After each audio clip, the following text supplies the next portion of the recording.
মিক্সিতে নিয়ে নিয়েছি আদা, রসুন আর কাঁচা লঙ্কা। এটা ভালো করে পেস্ট করে নিয়ে চিকেনের মধ্যে মিশিয়ে দেব। আর দেব লবণ, হলুদ, ধনে জিরে গুঁড়ো।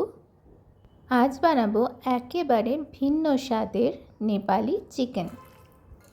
তার জন্য মশলাটাকে ভালো করে মিশিয়ে নিচ্ছি আর এটাকে প্রায় ওই 1 ঘন্টা মতো ঢাকা দিয়ে রেখে দেব। চিকেনটা এখানে ম্যারিনেট হতে থাক, ততক্ষণ আমি কেটে নেব পেঁয়াজ, ধনেপাতা, রসুন।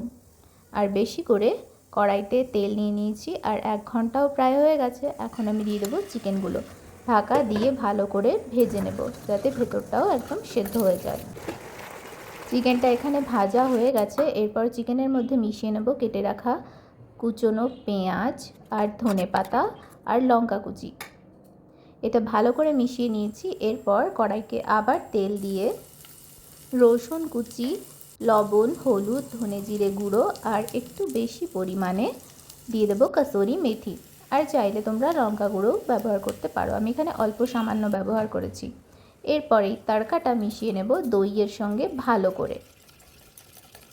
ব্যাস, গ্যাসের আর কোনো কাজ নেই। এরপর চিকেনের মধ্যে এই দই তড়কাটা ভালো করে মিশিয়ে দেব। ব্যাস হয়ে গেল, তৈরি হয়ে গেল ইজি নেপালি চিকেন। এটা নেপালে আলু দিয়েও বানানো হয়ে থাকে। তো রেসিপিটা কেমন লাগলো? যদি ভালো লেগে থাকে একটা লাইক করে দিও আর প্লিজ চ্যানেলটা সাবস্ক্রাইব করে পাশে থেকো।